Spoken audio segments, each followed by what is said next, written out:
Hi Virgo, this is Jov. Welcome po sa ating channel. By the way, Virgo, this is your 3 months Gabay Tarot reading from June, July, and August 2026. Gamitin ang reading na ito bilang gabay lamang. Tandaan, Virgo, ito po ay general reading.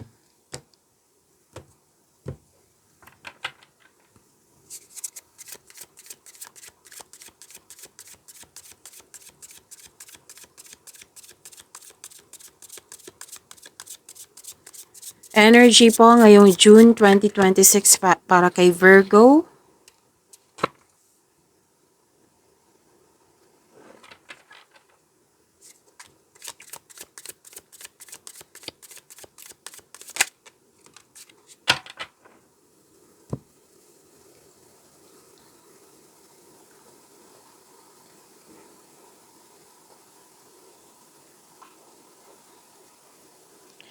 Virgo, maraming salamat po sa mga hindi nag-skip ng ads. Subscribe na po kayo sa ating channel at click bell notification para updated po kayo sa reading natin. Para po sa mga gusto magpa-reading po, comment po kayo ng personal reading and check ma-reply sa comment section.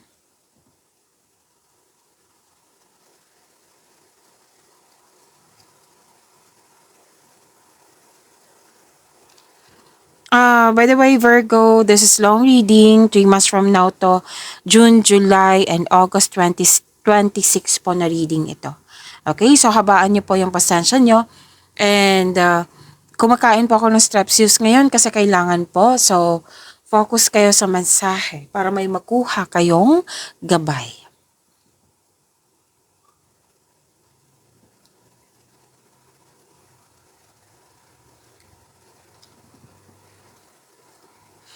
Virgo, your energy.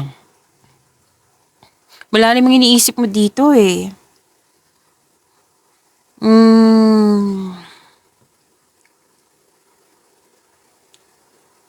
Iniisip mo dito yung mga opportunities na dumating sa iyo. Kasi kailangan mong pumili, kailangan mong magdesisyon.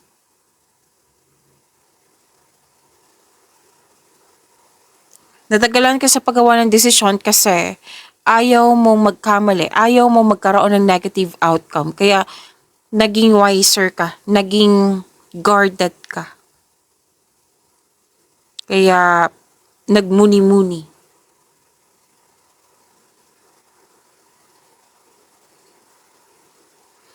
May nakita ko ditong opportunities na dumating na hindi mo napansin kasi nakafocus ka sa ibang opportunities po.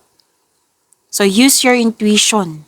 Kung gusto mo tong malaman kung ano po itong opportunity na ito.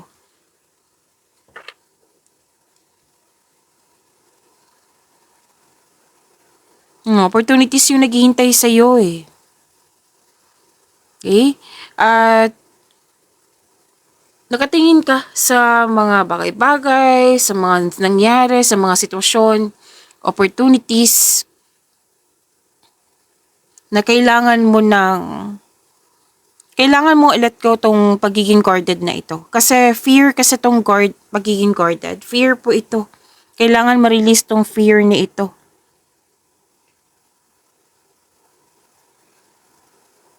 Gumawa ng konkretong plano para makagawa ka ng best decision, best choice. Okay? Habang iniisip mo ito, alalahanin mo yung inspiration mo sa buhay para ma-motivate ka.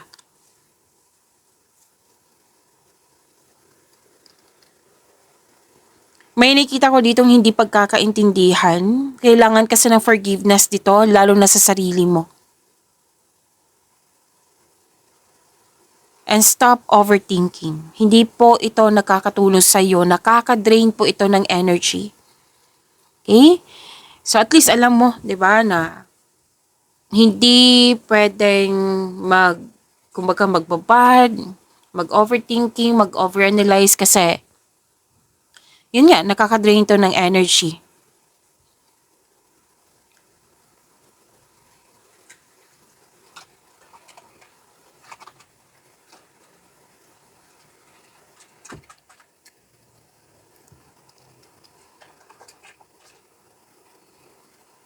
Okay. You felt trapped eh. Kasi nagkaroon ng restriction. Na kailangan ng freedom nito, kailangan magkaroon ng balance, kailangan magkaroon ng recovery. You have to make change para ikaw ay makawala at makahinga nga. You have to step forward towards to your goal. Kasi para kang huminto eh. Stop mo yung overthinking na yan. How to stop overthinking? Time for reflection, mindfulness skills, bigyan ng solusyon, or di kaya change the channel. At actually, sinabi ng card dito, makakawala ka dito kung ikaw ay willing na mag-move forward. Willingness kasing kailangan dito eh.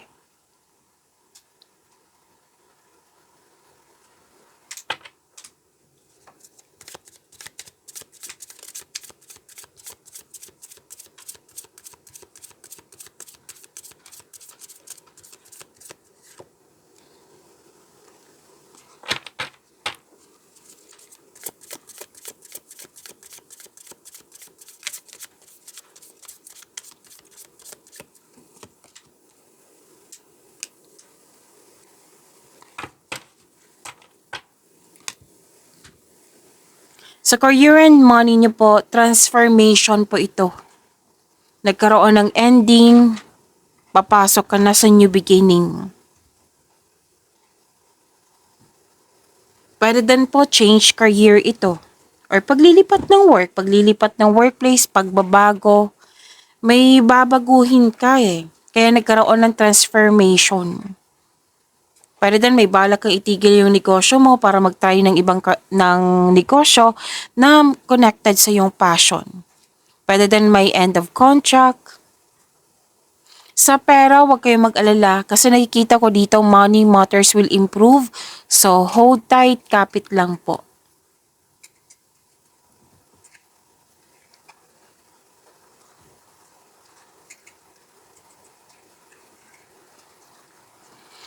Okay, so, may parating na new beginning nga.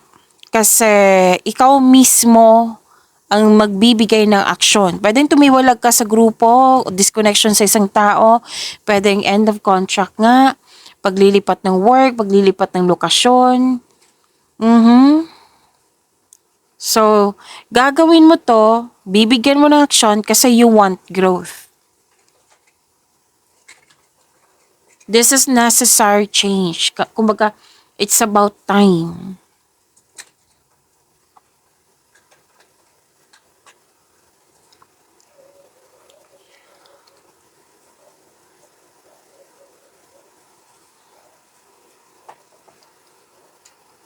May parating na new direction, oh. May new direction kasi may pagtanggap na sa mga nangyari. Sa nakaraan to, I think this is about, sa May, April, May. Ngayong June, bibigyan mo ng aksyon at kasi may new direction. Kasi you're into sa growth. Nag-move forward ka. May forgiveness nga dito. May nakita kong forgiveness dito. Kaya, nagkaroon ng pag-asa, healing, and growth. You're into sa growth. Kasi may nangyaring loss of connection, loss of things, or loss of opportunity. I think this is April, May. At ngayong June, bibigyan mo ng action para magkaroon siya ng pagbabago, transformation nga.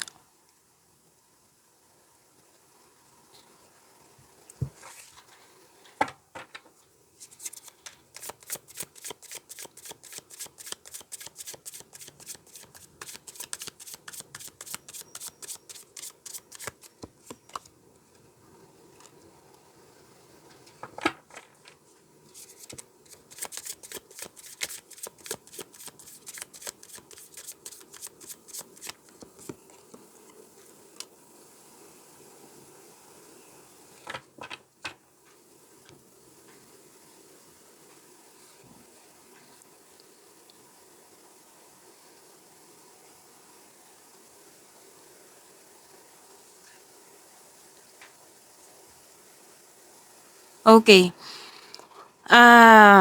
Virgo, kung gusto nyo pong ma-prompt kayo, ma-notify kayo, like mapanood nyo po yung premiere ng video natin, i-click nyo po yung bell notification dyan. Kung hindi nyo po alam, magpaturo po. Huwag nyo din kalimutan na mag-subscribe sa channel natin. At nag-o-offer na po ako ng rush reading. Kung gusto nyo po, comment down personal reading at antayin yung reply ko. Love life, self-love, partnership, and romance.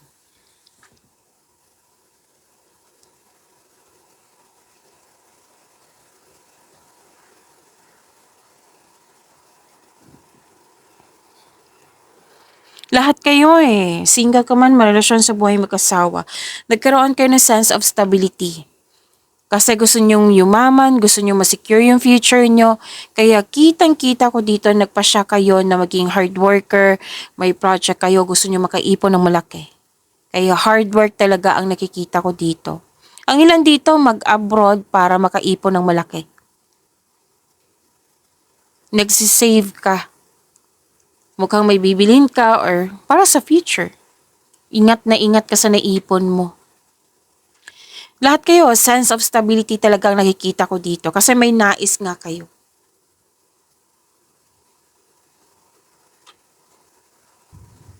O, okay. Pinupush talaga ng cards nyo na make it balance, lalo na yung emotion like,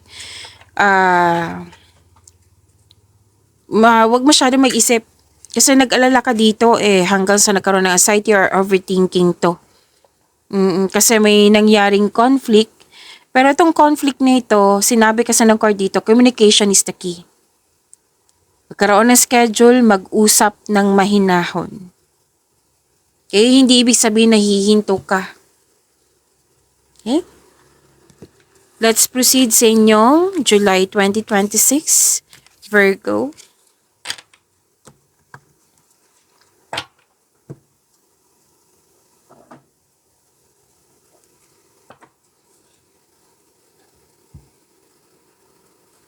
Shuffle ko lang.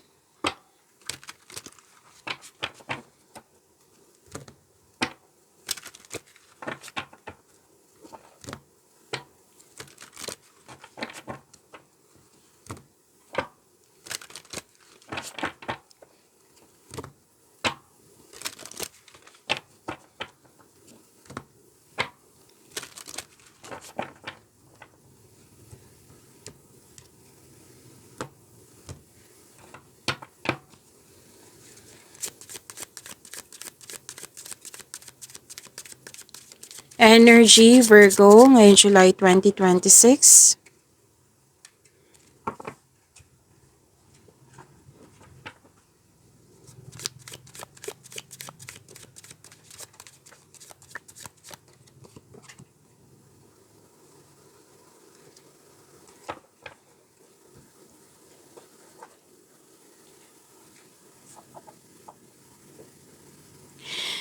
Virgo, ang ganda po nito, ang energy nyo ngayong July 2026 kasi may celebration po, nagkaisa, collaboration, diba? Ang ganda.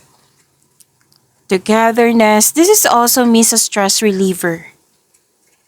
May date, may group date, nag-celebrate nga, groupings. May grupo ng tao dito na very supportive sa iyo, Virgo. So, celebrating with good friends or family is what you need most right now. This is good. Diba? Kasi nagkaroon ka ng panahon sa iyong sarili, sa kapwa mo rin.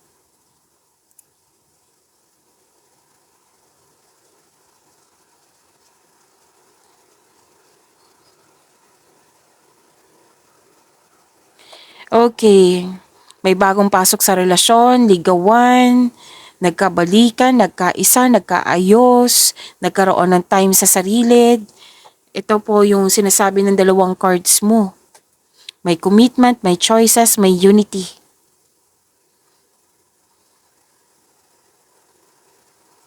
And the couple is divinely guided. Sabi ng yung card dito na siya yung soulmate mo. Pwede din may noong romance sa workplace mo or yung partner mo, katrabaho mo po, may makipag-business partner or makipag-teamwork. Alam mo, nakikita ko dito, gustong-gusto mo yung mga ginagawa mo ngayon, lalo na sa career.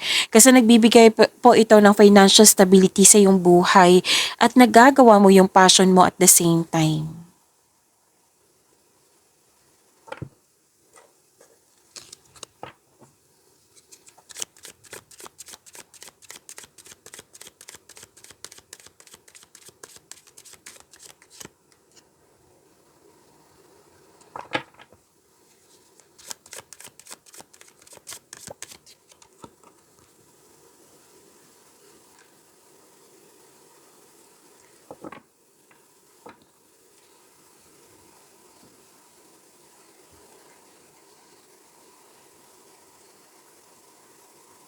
Oh, sa career and money, andito pa rin yung celebration, stability, celebration, special event, may ganap na celebration kasi nabuo or nakumpleto or tapos na yung mga ginagawa nyo dyan. Kaya nag-celebrate kayo. And after dito, nag-decide kang magpahinga. Bakasyon. Posibleng out of town to. So may celebration. Masaya. Masaya po ang grupo ng tao. Stability din po ito. Pwede nagpapatayo ka ng structure. Any kind of structure.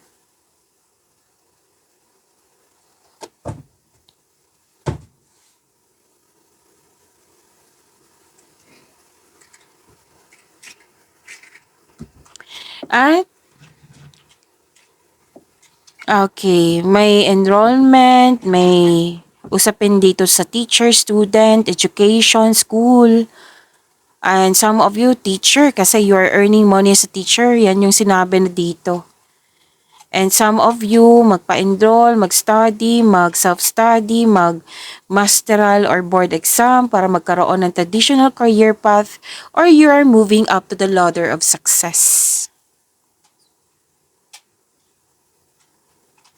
Anniversary, kasal, may nakita ko dito. Naka-receive ka ng divine wisdom. You're showing your kindness to everyone.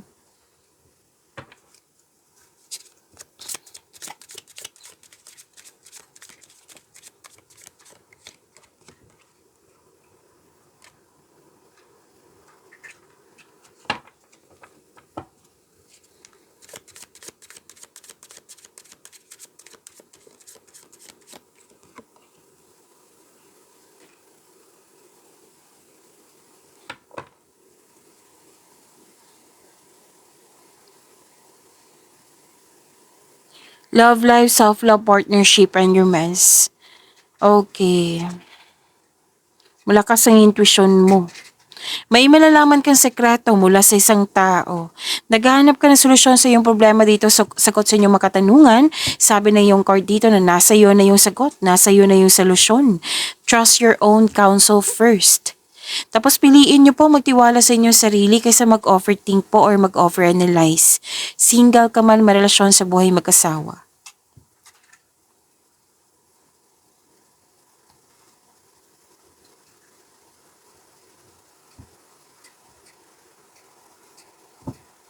Sa mga single po, ideal type nyo po is romantic partner who is fun and outgoing, talkative, and ready to have adventures. Maaari din earth signs to or fire signs. Earth signs, kapwa nyo, or fire signs. Earth signs to Taurus, Virgo, Capricorn. Fire signs, Aries, Leo, Sagittarius.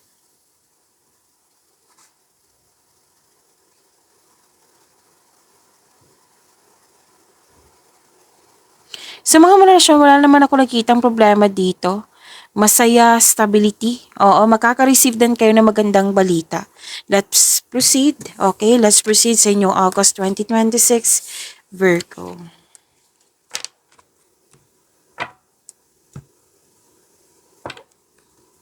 Shuffle ko lang.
Andito po si Angels of Commitment.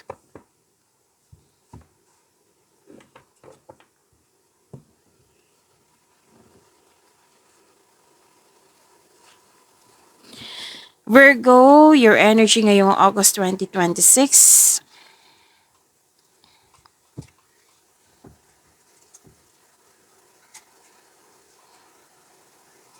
Okay.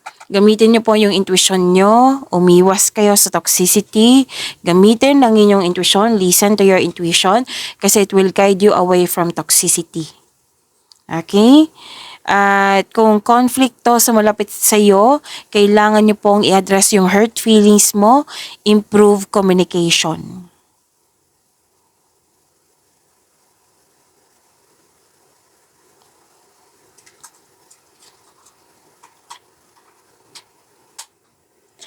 May bagong pag-ibig, bagong pasok sa pag-ibig, bligawan, andito pa rin, wow.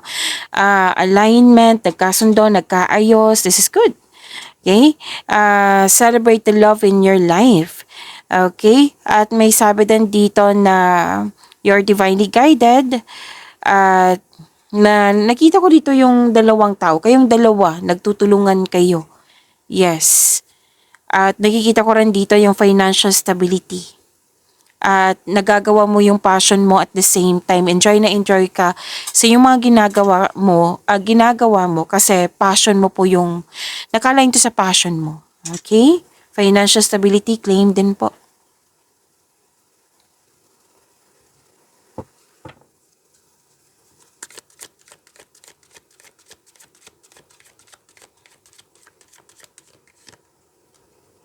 Andito po si Angel of Success.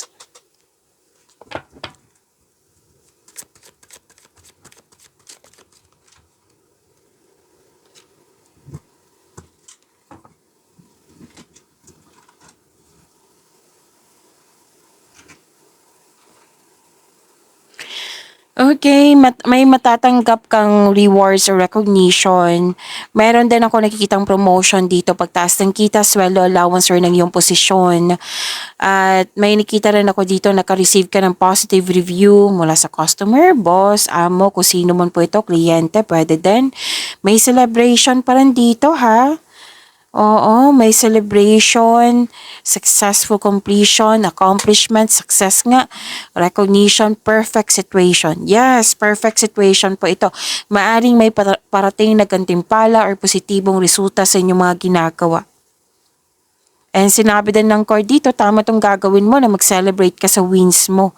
And acknowledge how far you've come. Ready ka na sa new journey. May nakita rin ako dito natapos yung structure, pwedeng dream house mo to. Basta po everything you have worked for is coming together. Like nag-harvest ka.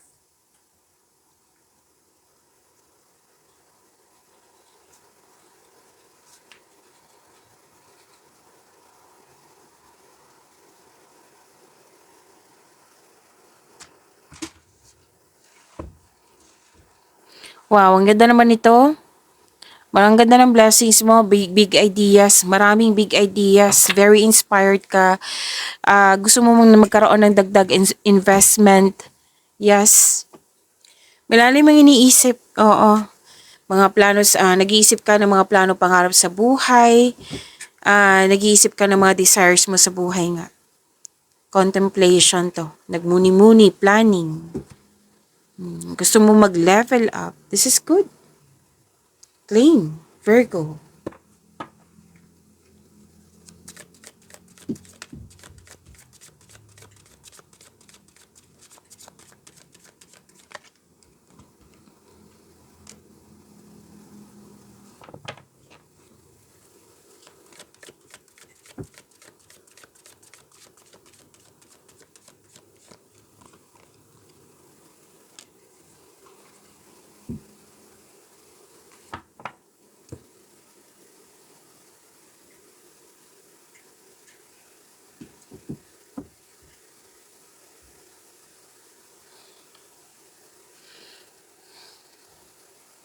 Virgo, Again, kung gusto nyo pong mapanood nyo po yung premiere ng video natin, like ma-notify kayo, ma-prompt kayo, i-click nyo po yung bell notification.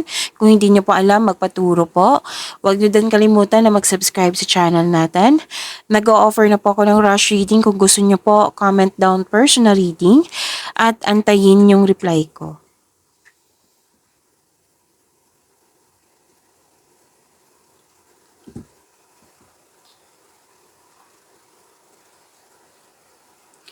Love life, self-love, partnership, and romance, Virgo.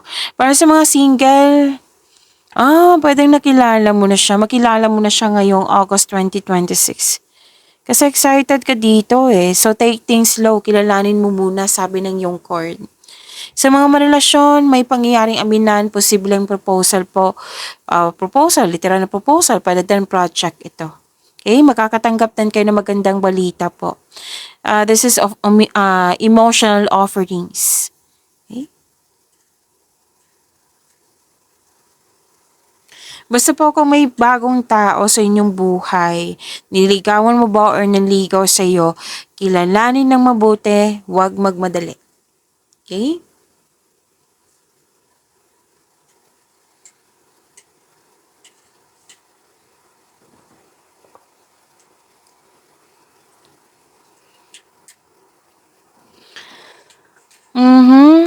Nakikita ko dito matibay ang inyong relasyon, nagkaroon ng date.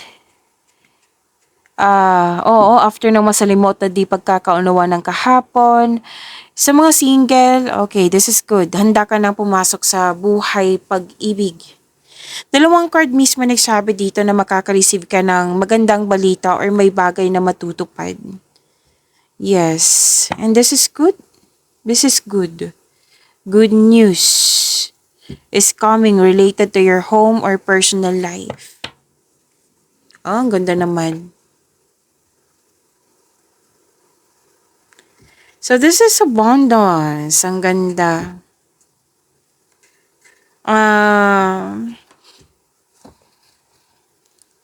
Sinabi na naman dito na may parating or parating ngayong August 2026. Para sa mga relasyon sa buhay mag-asawa, level up to eh.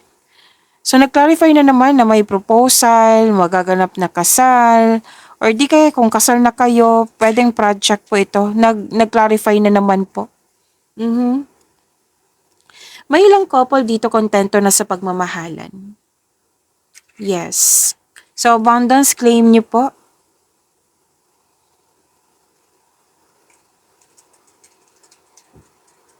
Sabi din dito, nagkaroon ng time sa family, nagkaroon ng pagkakaisa sa grupo ng tao. Granted din yung manifestation mo, may fulfillment sa pangarap. May kasiyahan pa rin dito eh. Bonding ng grupo ng tao po. So this card focuses on achievement of a level of love and success na nagbibigay sa iyo ng katahimikan, satisfaction at pasasalamat. Sana all. Kasi may nakita ko ditong sa mga single, sobrang saya mo kasi gusto ka rin ng taong gusto mo. Yes. So makakatanggap ng sustento para sa anak. May support eh. Support din to. Tingnan nyo. Support. Very supportive kayo sa isa't isa. May makakatanggap ng sustento. Andito eh, 10 of Cups, 10 of Pentacles. Basta success din to as you're spending time with the people na nagbigay ng inspiration sa iyo, motivation. At pwedeng matatagpuan or ma-meet mo tong si the one through friends connection. Okay? At sa mga relasyon, mas mag-grow. Mas mag-grow ang inyong relasyon. May travel, mag-decorate ng bahay. Yan. Pagyamanin niyo po yung blessings na binigay sa inyo. Virgo, see you tomorrow. Maraming salamat po.